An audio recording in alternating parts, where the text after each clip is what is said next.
You're now listening to the Adiel Gorel Show.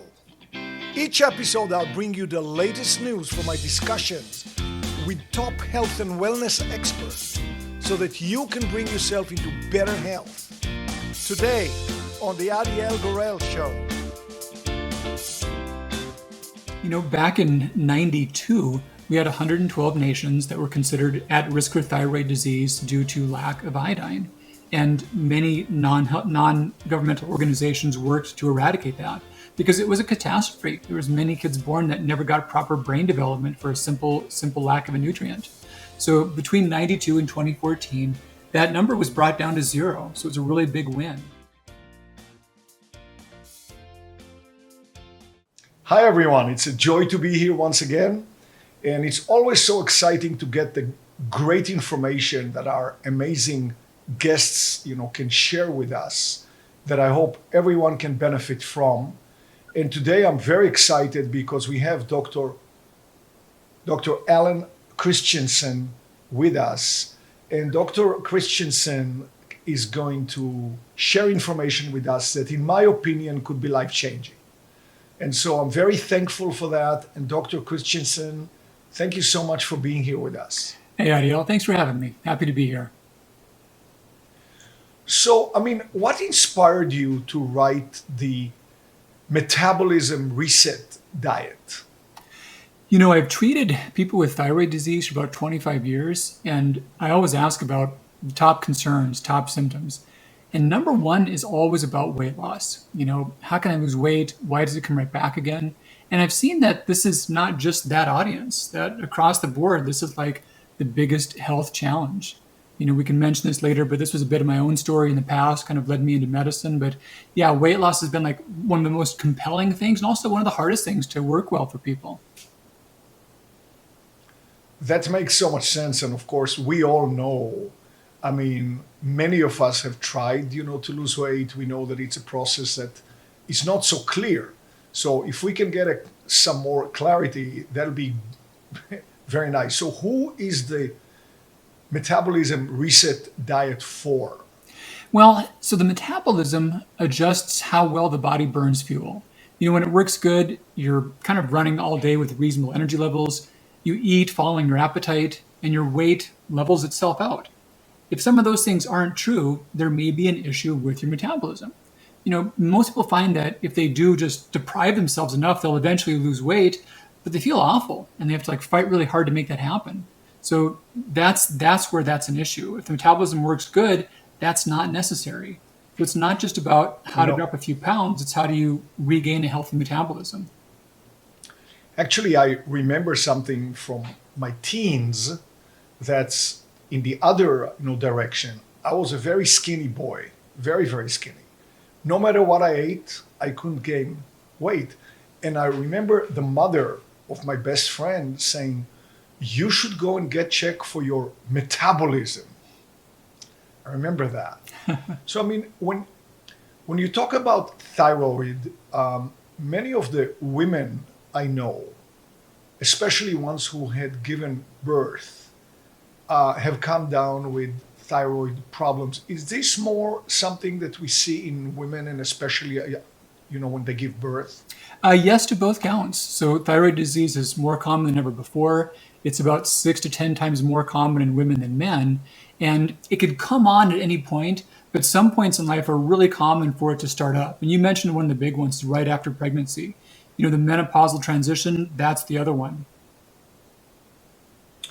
Well, most of the women I know who had or have issues with their thyroid seem to settle on taking a certain drug pretty much for the rest of their lives. Is this, the only path that they can go on? In the past, we did think that, but over the last several years, it's been called the thyroid renaissance. There's whole new perspectives on that. So most of the disease comes from the immune system attacking the thyroid and slowing it down. And we used to think that once that process started, it was just a done deal, that it was just going to get worse and worse and not turn around. There's been a couple of big clinical trials in the last few years, and they've shown that for about 80% of people who are not yet on medication, they can reverse the disease with diet only. That's been well documented. And of those on medication, also about 80-84% can need less medication, and about half of them may need none. Now, there's those that don't have a thyroid. Those things don't apply to them, obviously. But otherwise, thyroid disease is much more reversible than we used to think. So if we were thinking that a woman who has let's say, the Hashimoto, and she's on a medication, she's watching this show right now, what would her next step be? Well, the studies that I alluded to, they regulated the amount of iodine in the diet. So it turns out this is a funny paradox. Most nutrients, we need them, and it's common to have too little. And there's always a possibility of too much, but it's almost never relevant. It's almost never a thing that actually happens. None of that's true for iodine. We need iodine for the thyroid to work, but for some people, they can easily get too much. And that's one of the biggest things that drives Hashimoto's. So the good news of the story is that if they lower below a certain threshold, the disease can often reverse itself. So the Thyroid Reset Diet, that was my more recent book. I told the story in a lot of detail, but I made it pretty practical. I talked about here's how you do that, here's meal plans, here's recipes, here's where the iodine is hiding, and many can have their disease go into remission. So if you can please repeat the name of the book. Yeah, quite simply, Thyroid Reset Diet. Okay. Now, you talked about iodine in foods. What about, or should people supplement? Yeah, so the answer is very contextual. And there have been times in the past in other parts of the world where the diets were lacking. And the sweet spot is about 50 to 200 micrograms per day.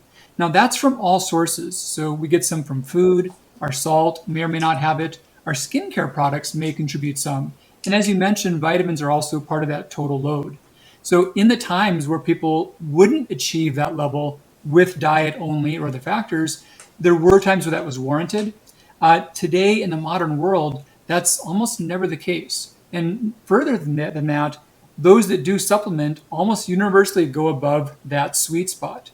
Now, somewhere around 70% of people, it doesn't matter. They can tolerate extra iodine and just slough it off and it doesn't affect them. But they're not the ones prone to thyroid disease. So genetically, about a third of people have this susceptibility. They don't all get it, but if they are exposed to enough iodine for too long, they're apt to have it show up. And in those cases, we tend to be in the sweet spot or above the sweet spot just from diet, salt, and skincare products. So with supplements, that pushes people just too far. And what are some of the drawbacks when you cross, the threshold and you get really too much and maybe very much too much? I mean, how does it go? Yeah, so we talk about nutritional excess and we talk about toxicology.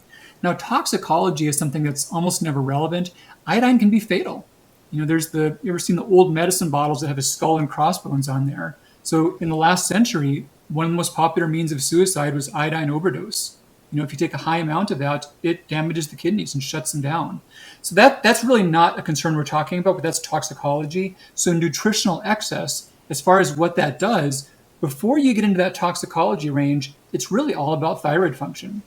And everything that goes wrong with the thyroid can happen from too much or too little iodine.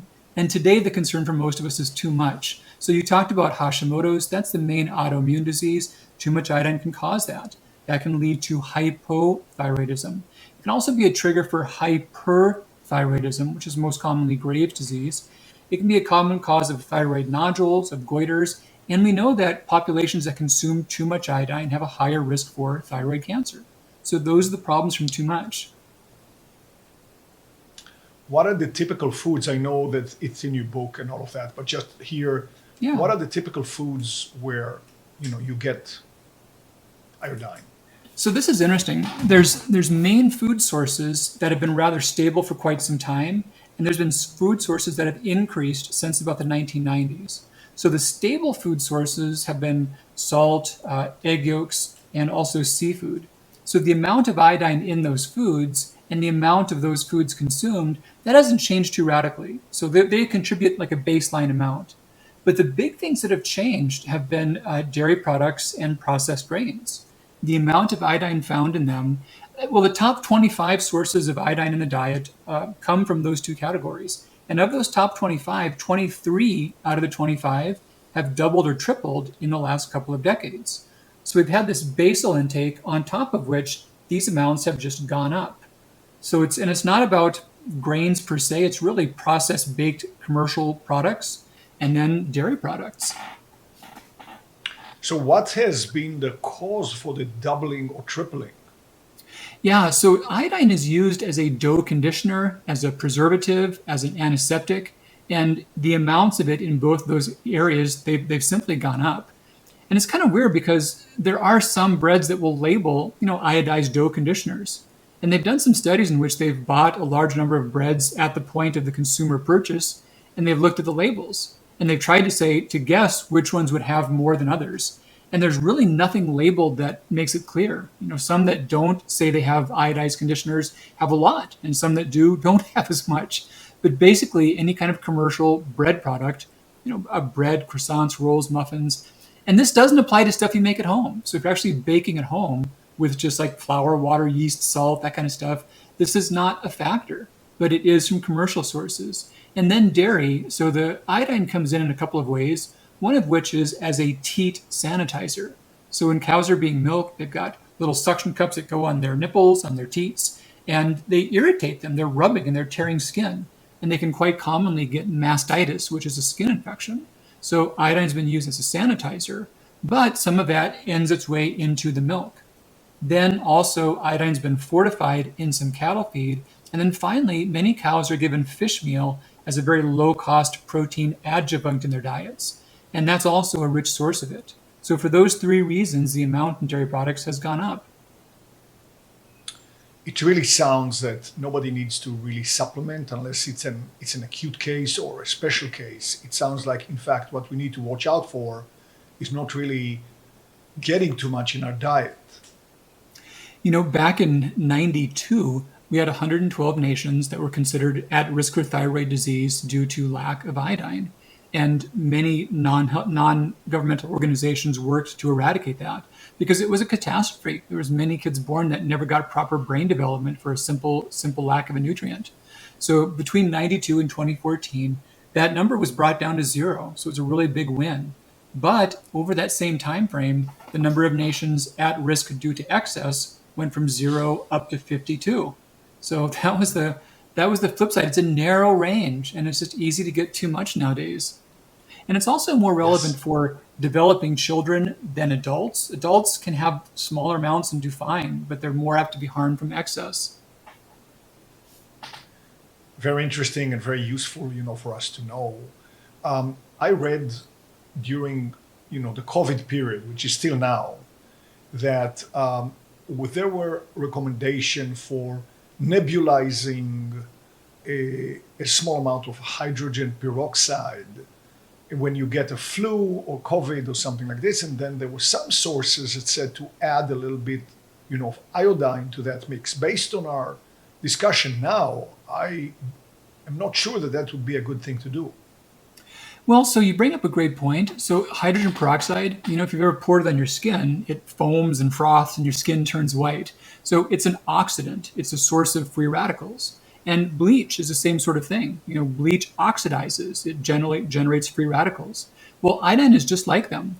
And that's why hydrogen peroxide, bleach, and iodine, that's why they can all act as antiseptics. They can all kill microorganisms very effectively when they're used in high concentrations because they generate all these free radicals. The problem with iodine is that our thyroid has a special pump. And whatever speck of iodine gets in our blood supply, we pump it inside of our thyroid. And when there's too much, it generates free radicals. And that's how the body starts to attack the thyroid. So the very properties that make it a useful antiseptic make it harmful in that one part of the body.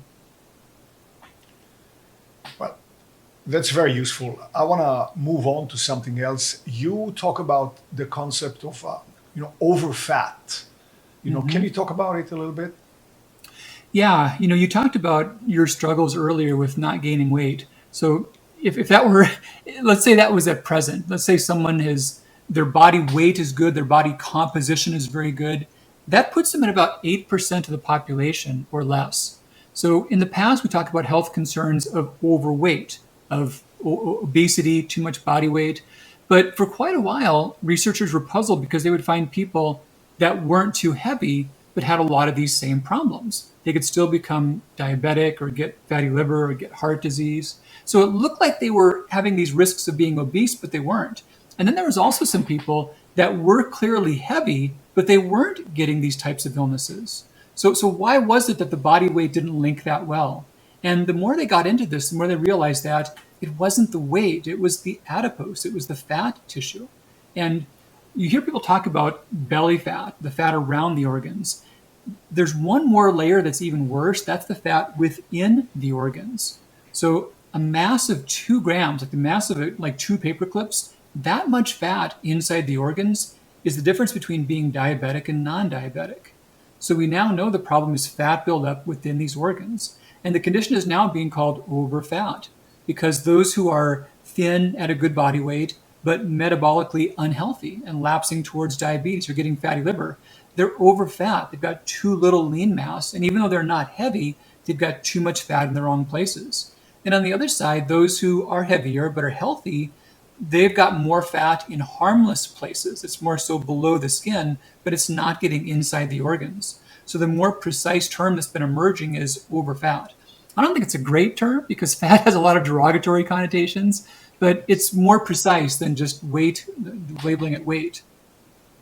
Well, how can somebody tell? I mean, I agree, and I've seen that there are thin people who have this fatty, but how can a person tell? Let's say that you have a person, maybe they have a little bit of a belly, maybe they have a little bit of love handles. Well, that's on the outside. How can they tell what goes on inside, without a special test? Well, the last part's tricky. The without a special test part is tricky. So the easiest thing that can be accessible is height to waist ratio. And sometimes that helps clear up when weight alone is not definitive. So, and this is easy math. However inches someone is tall, they should be fewer than half of those inches around their belly button.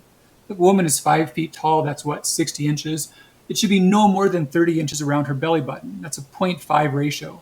To be really precise, probably 0.45, 0.6. The further you are above that, the more there is some risk for overfat. Now, you mentioned tests. So there's many ways to measure body fat.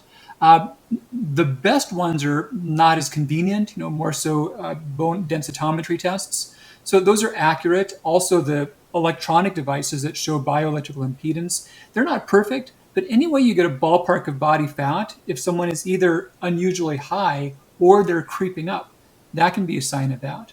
And the last one of the most common things that people get in their blood tests are liver enzymes. And there's one called ALT. And if your liver is acutely injured, it goes very high. We now know that inside the normal range, that there's a safe part and an unsafe part. And specifically, if you're a woman and you're above 19, something is wrong. So if your ALT, which is a very common blood test, is greater than 19, it means there's a problem. Now, other things can cause that, but barring more exotic explanations, the most common thing is this overfat and specifically fat building up inside the liver. So the number 19 that you just mentioned, you used a woman as an example. Would that still be the same for a man?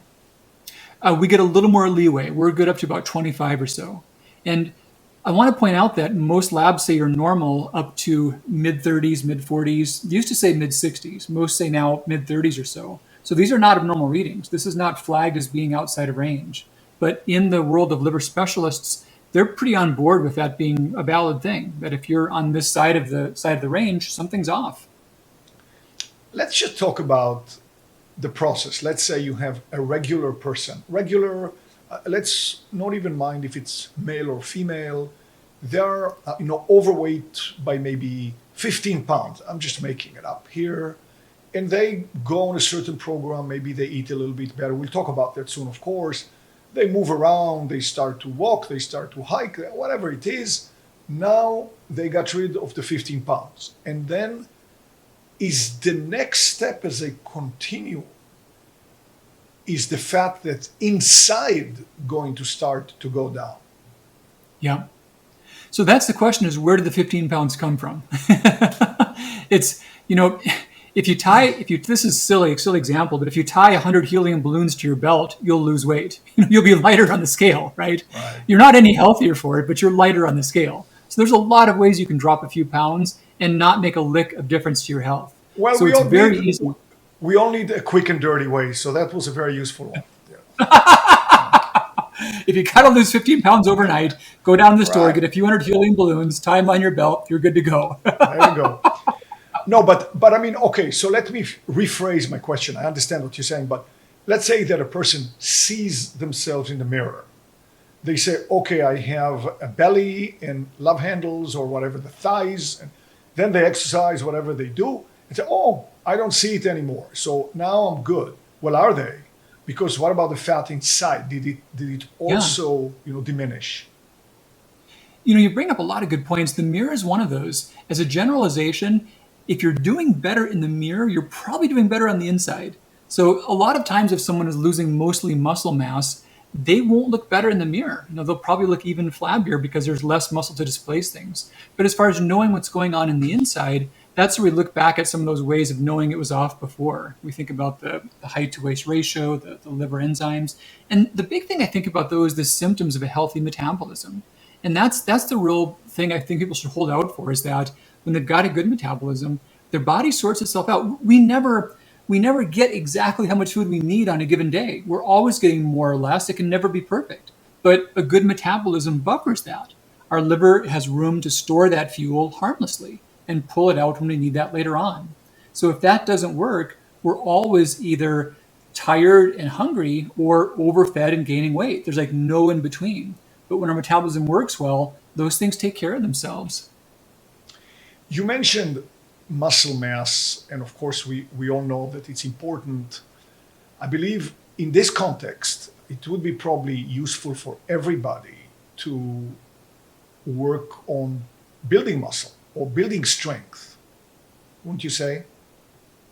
Yeah, so the muscle mass, basically the body has safe places to store fuel and unsafe places to store fuel.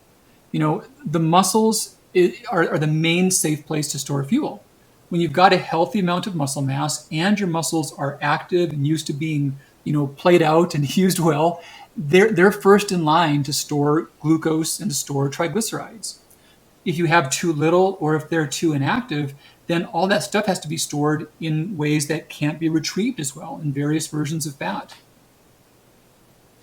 So, yeah. So, I mean, I would like to know a little bit, about what you call the Metabolism Reset, diet, and how it's different from the normal diets that we see and read about all the time.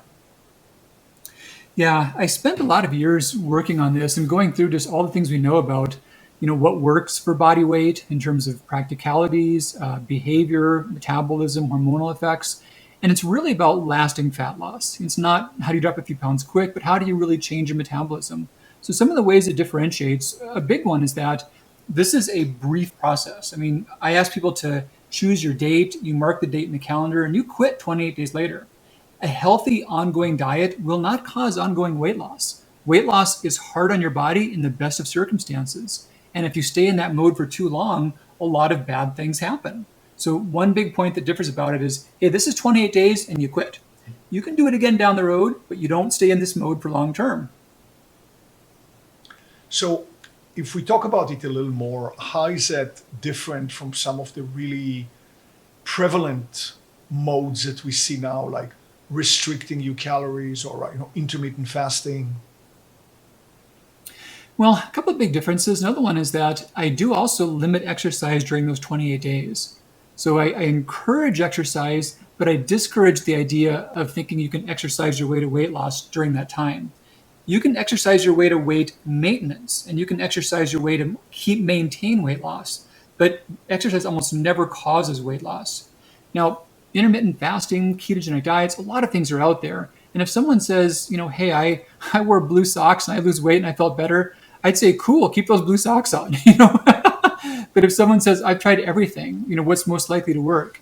Intermittent fasting has been really well studied, and we've got to pull apart what happens to your body and your chemistry versus what the behavioral changes are. So, in terms of your body and your chemistry, we're told that if we eat less often, our body burns more fat. And some people who go on intermittent fasting protocols, they do lose weight. But good studies have been done to see if they lost weight because of when they ate their food or because of how much food they ended up eating. And it's totally the latter. Some people stumble onto eating less food. That might be okay. But it didn't work because they changed the timing of their food. We do know that. Well, they do mention in intermittent fasting the effect, and I don't know what you think about that, that let's say you go on a 16-8 plan. You eat all your calories within an 8-hour window, and then for 16 hours, half of which could be sleep, you don't. And they say now the body is free to house clean, to get rid of bad cell, autophagy and all of that. What do you think about that? I get the idea, and the data we have on that suggests that that's totally true to the extent that we lower our food intake. So if our food intake is lower than our requirements, we do all those things. But it's not because of when we're eating, it's because of our total food intake. And there have been some good studies done in controlled settings where people are given the same amounts of food in a narrow window of time or a broader window of time.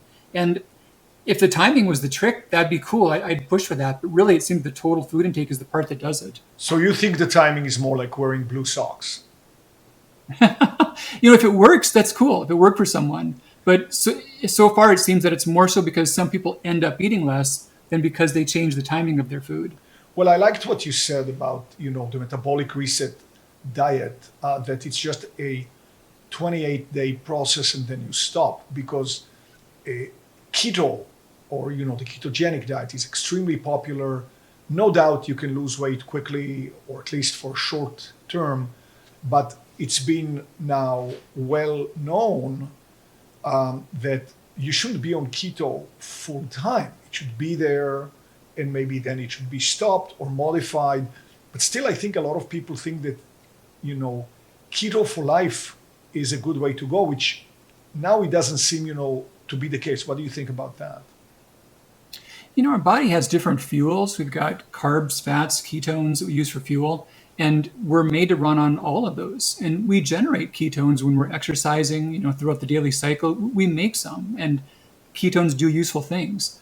But to say that we only need ketones, or to say that our body prefers ketones, there's a fundamental misunderstanding. People think that ketosis means you're burning fat. It's actually the exact opposite.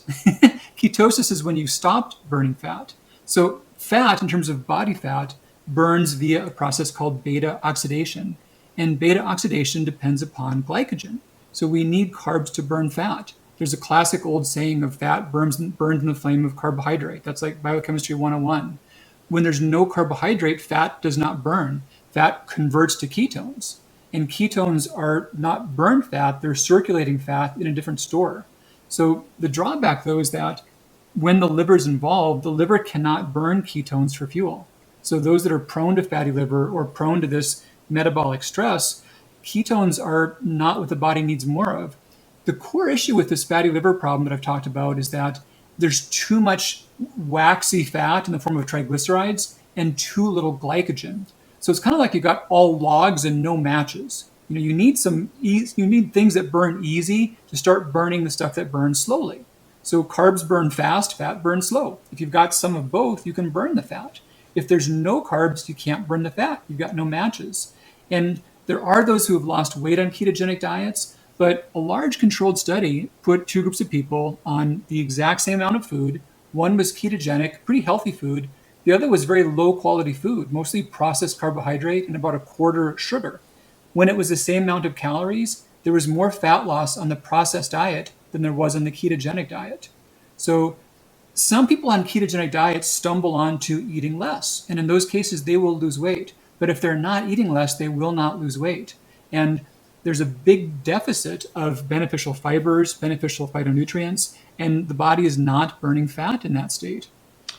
So it kind of boils down, it seems like all the diets, that all the names that circulate about and everything, it really has to do with you change your routine, and because of that, you eat less. You eat less, you might lose weight. That's really what it seems to be, right? Stay tuned for part 2 of this interview. Thank you for joining us today. I know you love what's coming next in part 2. Be sure to click the subscribe button for more videos.